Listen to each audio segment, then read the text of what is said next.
Shalom, berjumpa kembali di dalam program DIK, Depth Insight Growth, bersama saya Pendeta Edward Taliwongso.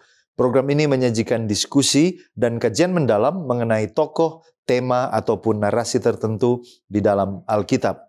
Pada kesempatan ini kita melanjutkan The Fruit of the Spirit series atau buah roh, dan yang kita fokus pada saat ini adalah tentang buah roh sukacita. Apa artinya sukacita dan mengapa sukacita yang ditawarkan dan diajarkan oleh Alkitab itu berbeda dengan definisi sukacita yang ditawarkan oleh dunia ini, serta bagaimana saudara dan saya dapat memiliki kesempatan untuk merasakan dan menikmati sukacita ini di dalam kehidupan kita. Saya mengajak sahabat-sahabat di rumah untuk bergabung bersama dengan kami, atau saudara yang menyaksikan tayangan ini lewat Facebook atau YouTube, disilakan untuk menuliskan komentar yang positif, boleh berupa pikiran saudara, pendapat saudara, sehubungan dengan topik yang kita angkat pada kesempatan ini.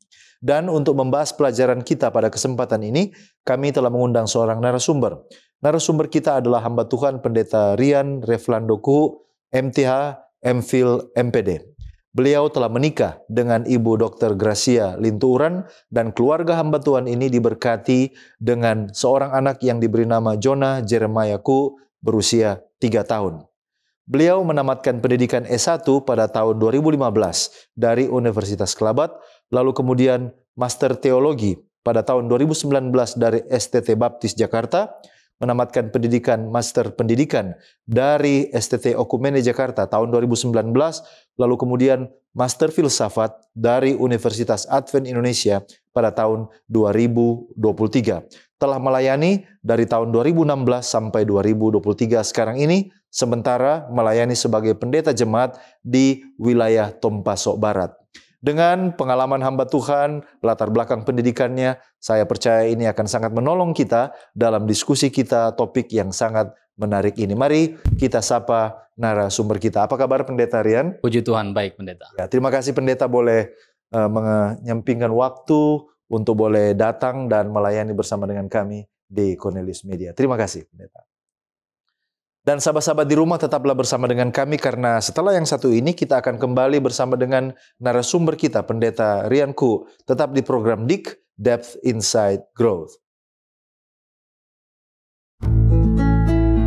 Diskusi dan kajian mendalam mengenai tokoh, tema, atau cerita tertentu di dalam Alkitab. Memberikan motivasi dan bimbingan untuk menggunakan metode yang tepat dalam membaca Alkitab. Selalu saksikan program Depth Insight Growth setiap hari Jumat pukul 19 waktu Indonesia Tengah di YouTube channel Cornelius Media, Bridge to the Truth.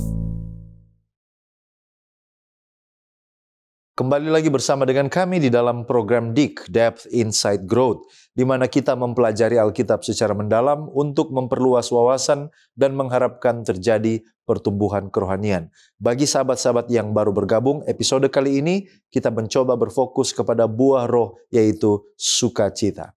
Dan sebelum kita akan belajar dan membuka kitab suci, mari kita tunduk kepala dan kita berdoa. Bapa Tuhan kami, Allah yang Maha Baik, terima kasih untuk pertolongan Tuhan, sehingga kami boleh diberikan lagi kesempatan untuk mempelajari firman-Mu. Kiranya urapan Tuhan boleh menjadi bagian Pendeta Rian Kuhu yang akan menolong dalam diskusi kami pada kesempatan ini, supaya benar-benar kami dikuatkan, dan hamba Tuhan yang akan membagikan firman kebenaran diberkati dengan kuasa surga. Kami serahkan semuanya ke dalam tangan kasih-Mu. Di dalam nama Yesus Kristus kami sudah berdoa. Amin. Sahabat-sahabat di rumah, kami ajak Anda untuk bergabung di dalam pembacaan firman, dan nasihat firman pada saat ini diambil dari Filipi pasal 4 ayatnya yang keempat. Filipi pasal 4 ayatnya yang keempat, di sana dikatakan, bersukacitalah senantiasa dalam Tuhan. Sekali lagi kukatakan, bersukacitalah. Demikianlah ayat kitab suci yang menjadi dasar diskusi kita pada kesempatan ini, dan kita langsung kepada narasumber kita untuk pertanyaan yang pertama. Baik Pendeta, kita sekarang berfokus tentang buah roh sukacita. Nah, sebelum kita masuk lebih dalam, bolehkah Pendeta memberikan definisi kira-kira apa arti sukacita ini mungkin ditinjau dari segi bahasanya. Oke. Silakan. Oke, baik. Terima kasih Pendeta untuk pertanyaannya. Jadi kata sukacita ini sendiri dalam Kamus Besar Bahasa Indonesia itu diterjemahkan kegembiraan, kegirangan, kesenangan atau kepuasan yang mendalam. Itu dari Kamus Besar Bahasa Indonesia. Jadi sukacita ini dalam Kamus Besar Indonesia adalah perasaan atau keadaan gembira, kegirangan atau kepuasan yang mendalam. Dan ini dicapai ketika seseorang bisa mendapatkan, atau seseorang ketika dia bisa mendapatkan suatu keberhasilan atau pencapaian yang positif. Nah, sedangkan di dalam Alkitab sendiri, sukacita ini disebutkan 254 kali. 160 kali dalam Perjanjian Lama dan 94 kali dalam Perjanjian Baru. Nah, di dalam bahasa Ibrani, kata sukacita ini diambil dari kata simcha, ya, yang berarti dalam King James Version dia bilang joy, mirth atau gladness di sana, yang berarti kegembiraan, kegirangan atau kesenangan hati. Nah, kata ini berasal dari akar kata samak, to rejoice atau be glad, yang berarti girang atau senang. Jadi simcha ini mengacu pada perasaan kegembiraan dan kebahagiaan yang mendalam. Nah, dalam konteks budaya Yahudi, kata ini digunakan untuk perayaan atau sukacita yang berhubungan dengan tradisi atau perayaan agama. Ada beberapa contoh-contohnya seperti ada istilah Simchat Torah. Simchat Torah atau bisa kita terjemahkan sukacita Taurat. Nah, perayaan ini memiliki dua aspek utama yang membuatnya menjadi momen yang sangat sukacita ya di dalam budaya Yahudi. Sedangkan perayaan ini atau Simchat Taurat ini atau sukacita Taurat ini merupakan hari raya yang dilakukan oleh umat Yahudi setiap tahun, ya, pada hari ke-22 atau hari ke-23 bulan Tishri kalender Yahudi. Seperti itu. Nah, contohnya ketika mereka menutup dan memulai membaca Taurat. Jadi di sana dikatakan bahwa pembacaan kitab Taurat yaitu Kejadian, Keluaran, Bilangan, Ulangan. Jadi ketika mereka baca ini dan di satu hari mereka akan membaca ini, dan ketika selesai mereka akan mengelilingi sinagog. Mengelilingi sinagog untuk merayakan puncak perayaan dari Simchat Taurat ini. Jadi mungkin itu. Dan sedangkan di dalam bahasa Yunaninya, sukacita ini diterjemahkan dari kata kara, ya, kata kara. Kalau dalam terjemahan King James Version dia bilang joy atau gladness di sana, atau kegembiraan, kesenangan hati. Nah, kata ini merujuk pada perasaan kegembiraan, kebahagiaan dan kegirangan yang mendalam. Jadi kata kara ini sering dikaitkan dengan kebahagiaan yang timbul dari pencapaian, keberhasilan atau kejadian yang positif dalam kehidupan seseorang. Nah, dalam konteks filosofi Yunani, kara ini juga merujuk pada keadaan kebahagiaan yang lebih mendalam dan berkelanjutan. Jadi bukan sesaat, berkelanjutan. Nah, ini juga dapat diterjemahkan sebagai rahmat, ya, atau pemberian dari Tuhan. Jadi sukacita ini bisa kita artikan atau bisa kita simpulkan dari segi definisi bahwa itu adalah pemberian dari Tuhan. Mungkin itu, Pak Pendeta. Baik, terima kasih Pendeta sudah memberikan kepada kita sekilas pandang definisi tentang sukacita dari berbagai bahasa Indonesia, bahasa Inggris, dan juga bahasa-bahasa asli Alkitab. Nah, Pendeta, sekarang kita ke Alkitab sehubungan dengan bagaimana aplikasi yang benar dari buah roh sukacita. Apakah ada di dalam Alkitab di Perjanjian Lama aplikasi yang benar dari sukacita ini yang boleh Pendeta bagikan dengan kita? Silakan. Oke, terima kasih Pak Pendeta. Ini pertanyaan yang bagus sekali. Nah, di dalam Alkitab, khususnya dalam Perjanjian Lama, ada banyak sekali aplikasi yang benar atau ketika mereka mengaplikasikan akan buah roh ini. Contohnya Daud. Dia menunjukkan kasih dan pengampunan. Kalau kita baca dalam 1 Samuel pasal 26 ayat 9, Di sana dikatakan ketika Daud berkata kepada Abisai, Ya. jangan engkau membinasakan dia. Siapa yang berani mengangkat tangannya terhadap orang yang diurapi oleh Tuhan dan tetap tak terhukum? Nah, ini mengenai kesempatan untuk membunuh siapa? Saul. Tetapi kesempatan ini ditutup oleh kasih dan pengampunan yang ditunjukkan oleh Daud itu sendiri. Ada juga yang kisah yang cukup menarik, yang sangat menarik, yaitu Yusuf. Dia memperlihatkan kesetiaan dan pengampunan kepada saudara-saudaranya.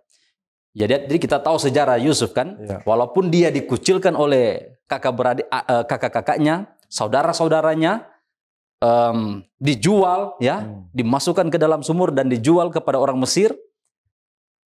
Di momen yang bisa dikatakan dia memiliki kesempatan untuk membalas itu, tetapi kasih dan pengampunan itu jauh lebih besar sehingga dia bisa mengampuni saudaranya. Ada juga di dalam Alkitab, dalam Perjanjian Lama mengenai Rut. Ya, Rut. Dikatakan di dalam dicatat di dalam Rut pasal 1 ayat 16, walaupun Rut ini adalah perempuan Moab, ya, artinya dari bangsa kafir, ketika dia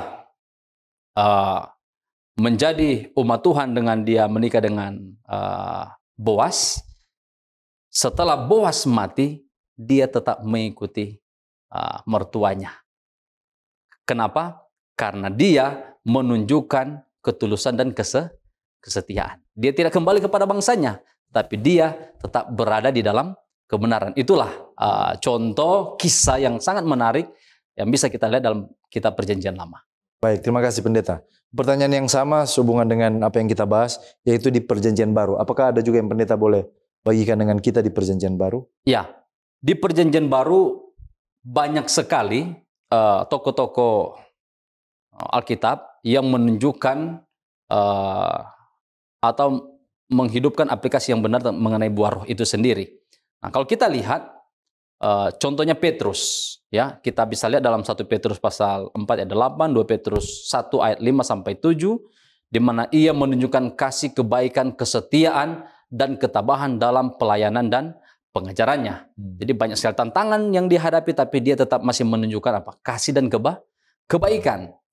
Nah, Paulus yang paling banyak menulis mengenai sukacita seperti tema kita tadi, ya, ayat tema kita tadi. Di sini dikatakan bahwa Paulus sebelumnya dikenal sebagai Saulus, ya, juga mengalami transformasi yang besar setelah pertemuannya dengan Yesus ketika dia berada dalam perjalanan ke Damsyik. Nah, setelah itu Paulus hidup dalam kuasa Roh Kudus dan dia menunjukkan kasih, sukacita, damai sejahtera, kesabaran dan kemurahan hati. Yang tadinya dia bisa dikatakan salah satu tokoh yang jahat karena dia sejarah mencatat bahwa dia salah satu orang yang mengejar, memburu orang-orang Kristen pada saat itu. Namun ketika dia bertobat, berjumpa dengan Yesus, dia menunjukkan kasih yang sesungguhnya kepada orang-orang yang ada di sekitarnya. Nah, ini juga yang menarik. Ada banyak, tapi ini yang saya mau tarik mengenai Filemon dan Onesimus. Ya, walaupun Onesimus ini berbuat kesalahan kepada Filemon, dia lari, Onesimus ini lari ke Paulus, namun Paulus memberikan nasihat kepada Onesimus untuk kembali. Dan yang luar biasanya dari kisah ini, Filemon menerima Onesimus kembali dengan sukacita. Tidak ada dendam, ya, luar biasa, Pak Pendeta. Mungkin itu yang boleh saya bagikan. Jadi Rasul Paulus ya tadi contohnya Pendeta, dan juga bagaimana menerima orang yang bersalah dengan sukacita seperti yang Pendeta sampaikan tadi. Baik, terima kasih Pendeta. Puji Tuhan untuk jawaban yang telah kita dengar, dan saya yakin kita semakin bersemangat untuk masuk lebih dalam. Namun sebelum kita lanjut, kita akan mendengarkan pesan-pesan rohani berikut ini. Tetaplah bersama dengan kami.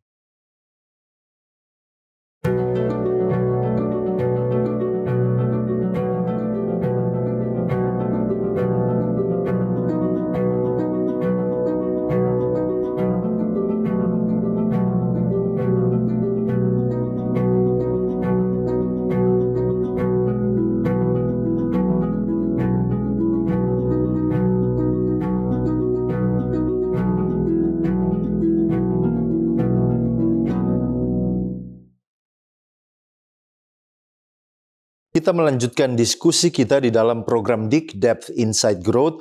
Dan tadi kita sudah mendengarkan dari narasumber kita, Pendeta Rianku, tentang definisi dari sukacita, lalu kemudian bagaimana aplikasi yang benar dari sukacita ini, baik di Perjanjian Lama maupun juga di Perjanjian Baru. Kita lanjutkan dengan narasumber kita.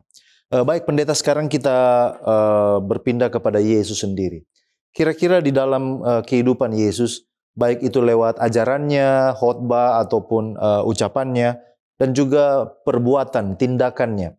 Apakah Yesus pernah mengajarkan atau berbuat sesuatu di mana dia menunjukkan apa itu sukacita yang sebenarnya, sukacita yang sejati? Bagaimana menurut Pendeta?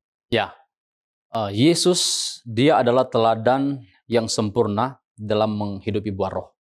Kalau kita lihat dalam pelayanannya, dia menunjukkan kasih yang tak terbatas, sukacita dalam melayani orang lain, damai sejahtera dalam segala situasi.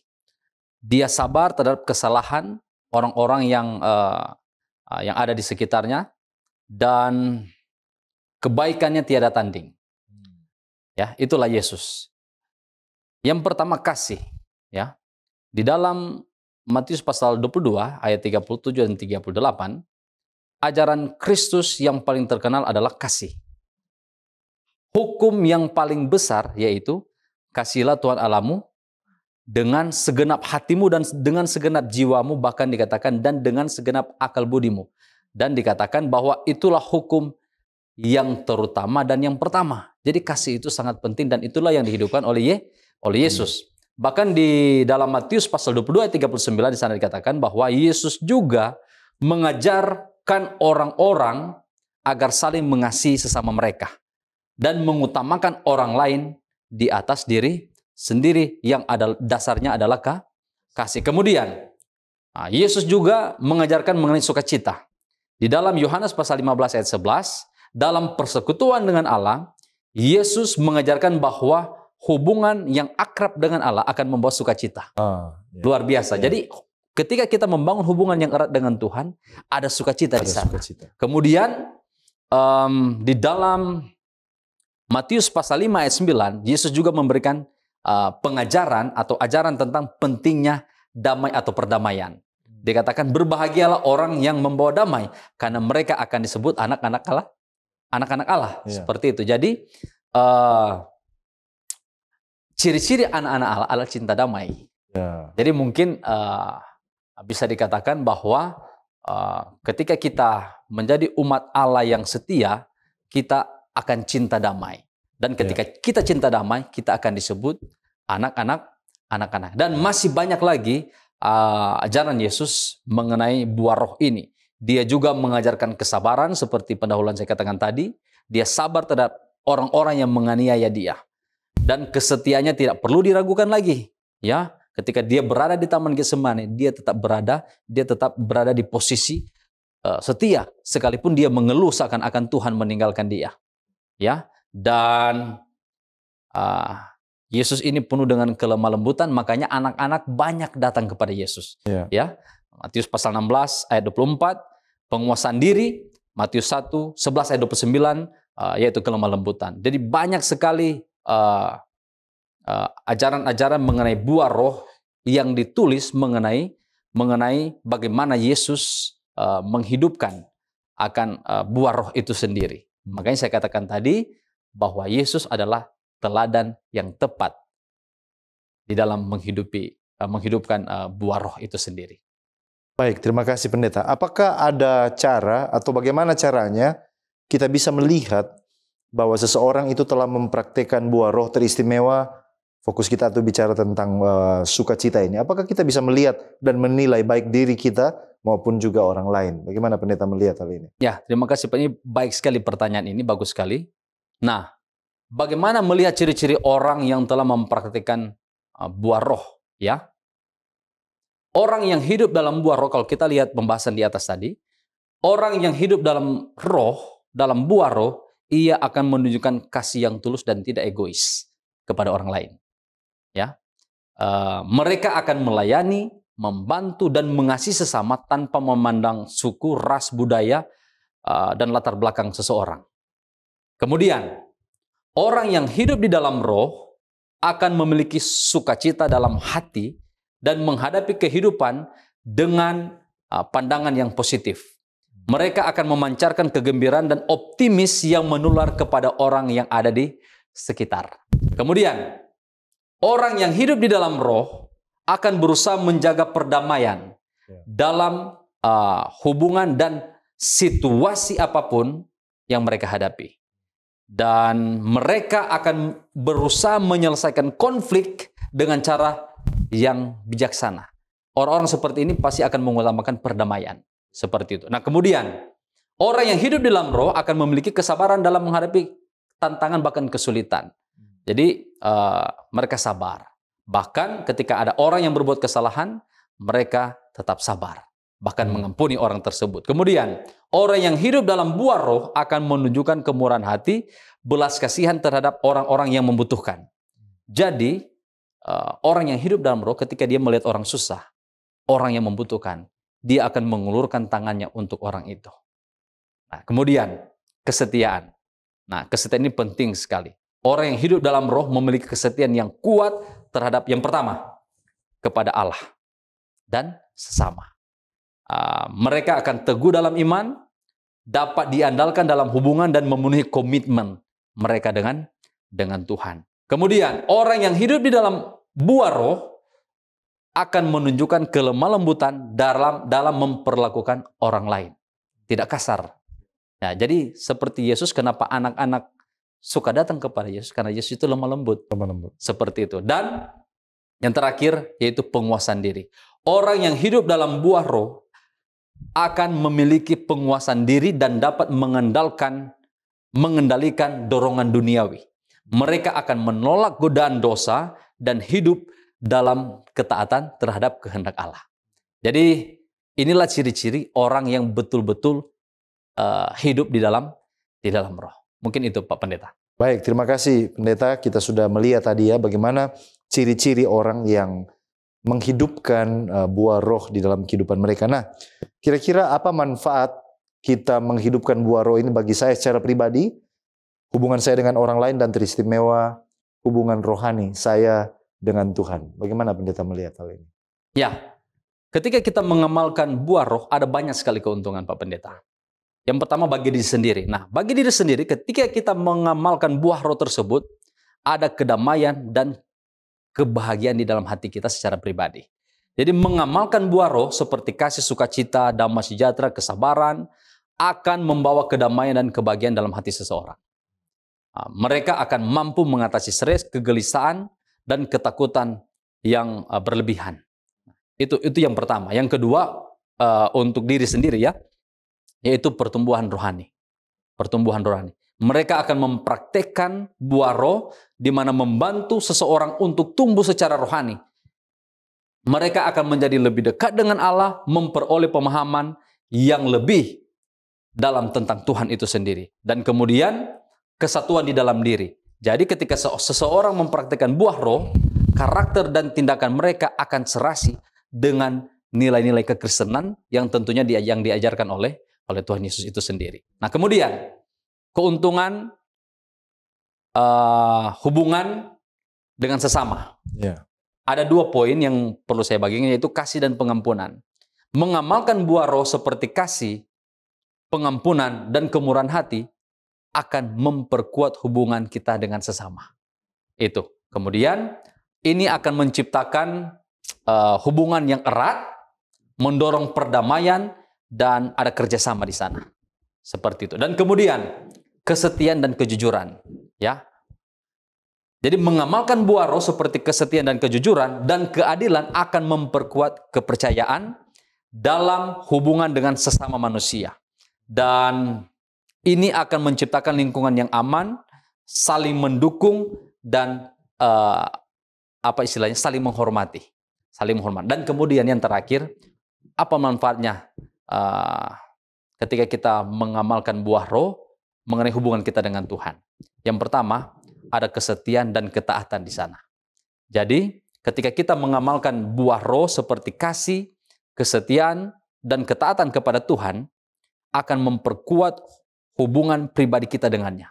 seseorang yang hidup sesuai dengan kehendaknya dan merasakan kehadiran dan pimpinannya pasti akan menumbuhkan kesetiaan dan ketaatan itu sendiri ketika dia memiliki hubungan yang erat dengan Tuhan. Dan kemudian ada kepenuhan rohani.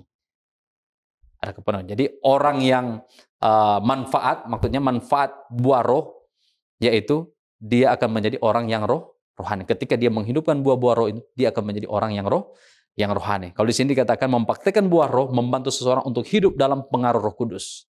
Makanya kitab Yohanes katakan, dia katakan, ketika aku hidup dalam kamu dan kamu hidup dan rohmu tinggal di dalam aku, apa saja yang kamu minta, kamu akan menerima. Kenapa? Karena yang menuntun meminta itu adalah Roh Kudus. Kalau Roh Kudus yang minta, pasti akan terpenuhi.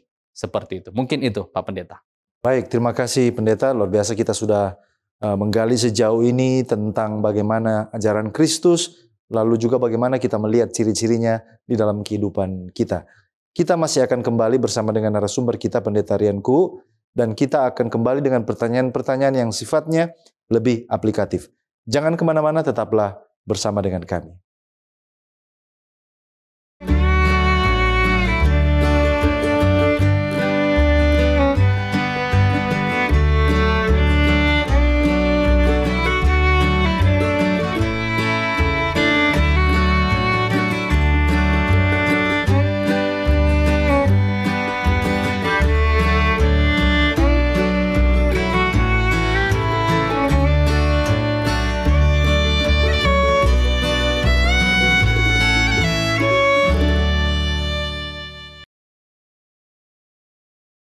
Kembali lagi di dalam program DIG, Depth Insight Growth. Dan kita masih akan bertanya kepada narasumber kita, hamba Tuhan, Pendeta Rian Kuu, sehubungan dengan hal-hal yang sifatnya lebih aplikatif.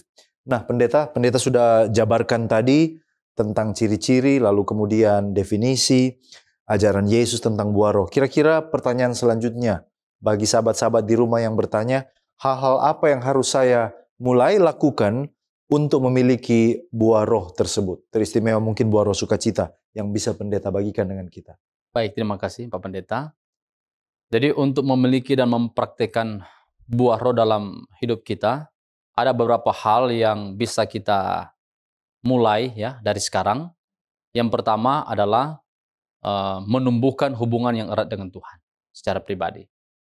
Jadi ketika kita membangun hubungan yang erat dengan Tuhan, mendedikasikan waktu kita dengan Tuhan, dengan membaca, bahkan merenungkan setiap firman Tuhan, setiap hari, di sana ada sukacita yang akan kita dapatkan di sana, yaitu hubungan yang erat dengan Tuhan.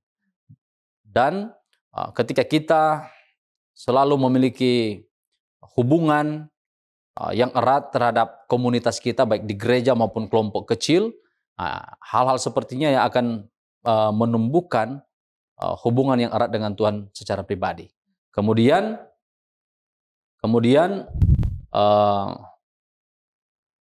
memperoleh pengaruh dan kepenuhan Roh Kudus.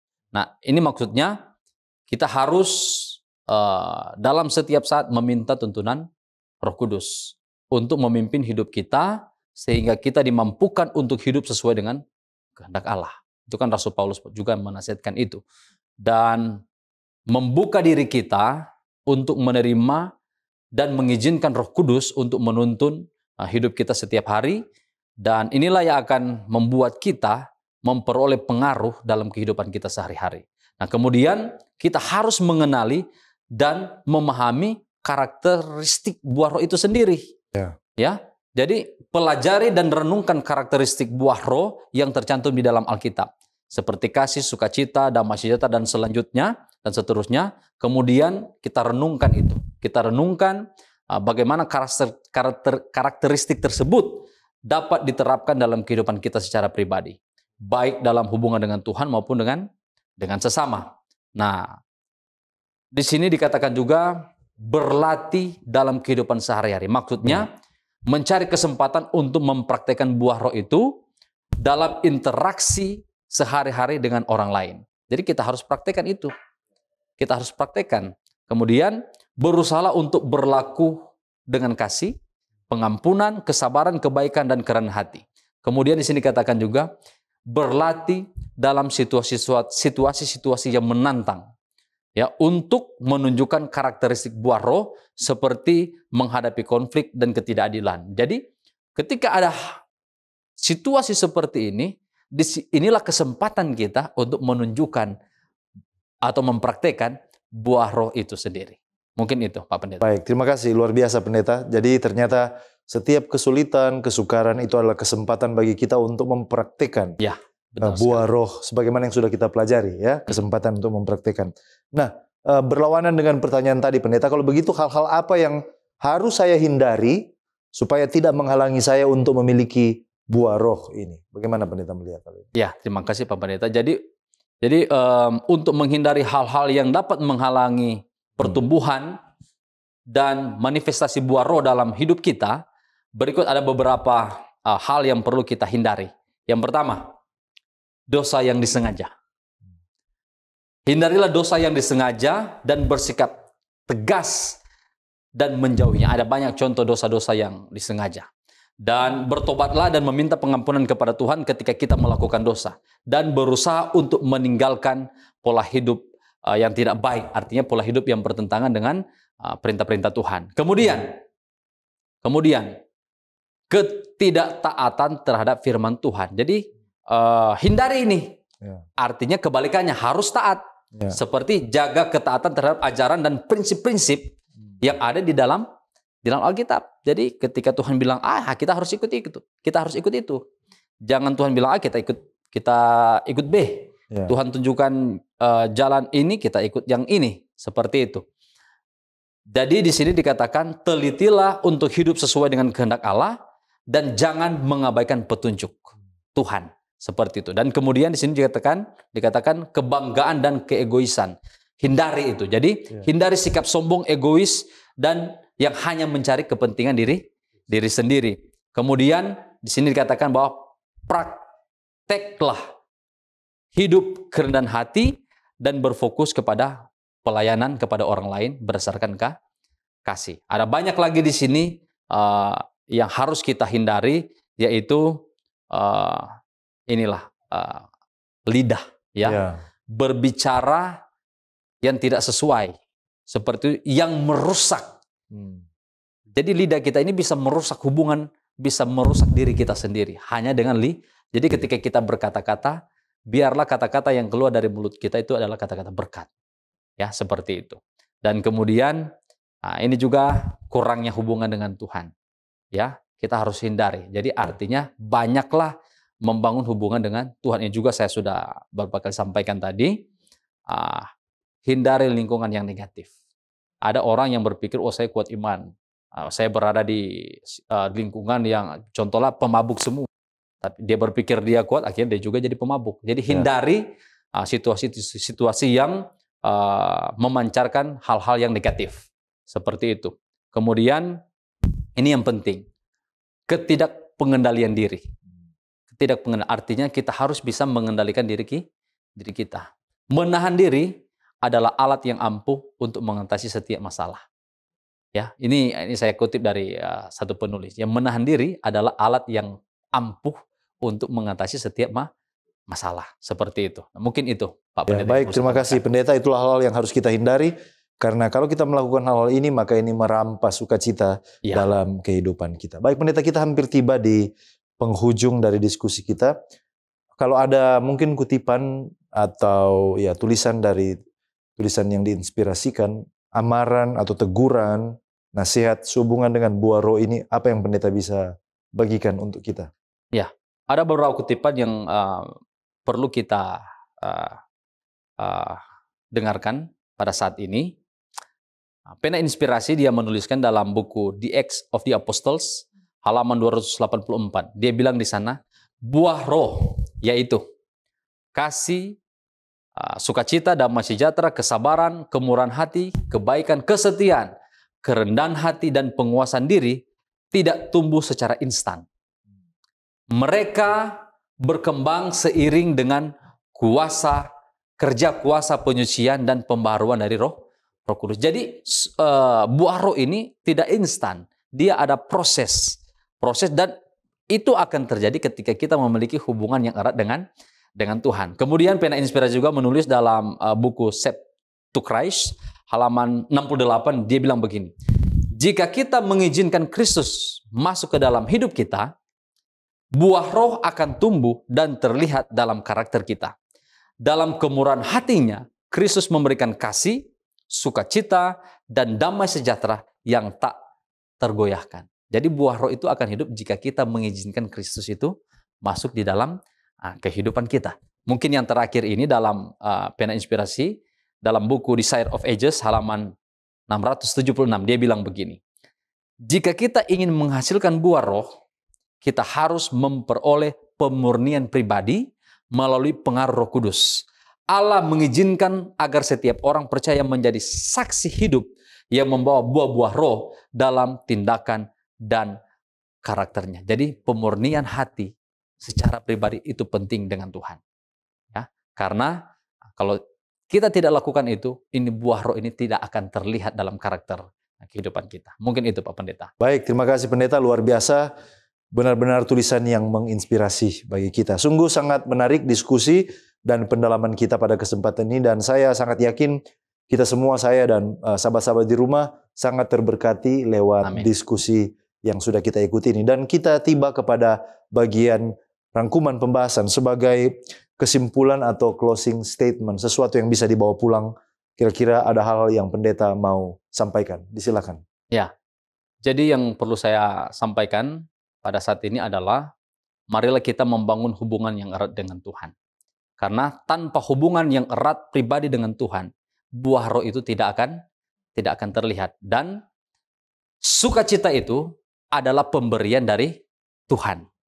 Bukan kita yang ciptakan, tetapi itu adalah pemberian dari Tuhan oleh karena kesetiaan kita kepada Tuhan. Dan yang mungkin penutup ayat tema kita tadi, Filipi 4 ayat 4, dia katakan, bersukacitalah senantiasa di dalam Tuhan, sekali lagi kukatakan bersukacitalah. Mungkin itu Pak Pendeta. Baik, terima kasih Pendeta. Bolehkah Pendeta berdoa untuk menutup diskusi kita dan juga sahabat-sahabat di rumah yang mengikuti program ini? Disilakan. Baik, mari kita tunduk kepala, kita berdoa. Bapa di surga, Allah yang penuh kasih, kami bersyukur ya Tuhan, oleh karena pada saat ini kami boleh belajar mengenai firman-Mu tentang buah roh, khususnya sukacita. Bapa di surga, hamba-Mu memohon di dalam doa, kiranya sukacita ini atau buah roh itu sendiri boleh terus Tuhan berikan kepada kami ketika kami tetap setia kepada Tuhan. Hamba-Mu berdoa untuk saudara-saudara kami yang ada di rumah, bahkan dimanapun mereka berada. Kiranya kasih sayang Tuhan akan terus menjadi bagian kami semua, sehingga buah roh itu akan terus terpancar di dalam kehidupan kami. Dan melalui kehidupan kami, banyak orang yang boleh datang kepada Kristus. Hamba-Mu berdoa secara khusus untuk hamba Tuhan, Pendeta Edward Taliwongso, kiranya Tuhan akan terus memberkati pelayanannya, dia akan terus dipakai Tuhan menjadi berkat bagi banyak orang. Menyerahkan seluruh kehidupan kami ke dalam tangan-Mu ya Tuhan. Di dalam nama Tuhan Yesus kami telah berdoa. Amin. Amin. Puji Tuhan untuk pembahasan topik yang sangat menarik dan membuka mata kita. Dan saya mengucapkan terima kasih kepada narasumber kita, Pendeta Rianku. Terima kasih Pendeta. Sama-sama Pak sudah berbagi berkat untuk kita semua, membagikan berkat rohani yang luar biasa. Kami tetap mendoakan Tuhan memberkati Pendeta bersama dengan keluarga dalam pelayanan. Dan juga terima kasih kepada sahabat-sahabat di rumah yang tetap setia bersama dengan kami sampai saat ini. Juga sahabat Hope Channel Indonesia yang terus menyaksikan program-program dari Cornelius Media. Kita bertumbuh bersama ketika kita mencintai, mempelajari firman Tuhan. Kalau saudara telah diberkati lewat pelayanan media ini, berkenan kiranya saudara untuk like, follow, atau subscribe akun media sosial kami dan bagikan link tayangan ini kepada orang-orang terkasih. Dan sahabat-sahabat di rumah, demikianlah perjumpaan kita. Kita akan jumpa kembali pada episode mendatang. Saya Pendeta Edward Taliwongso dan kru yang bertugas undur diri. Shalom.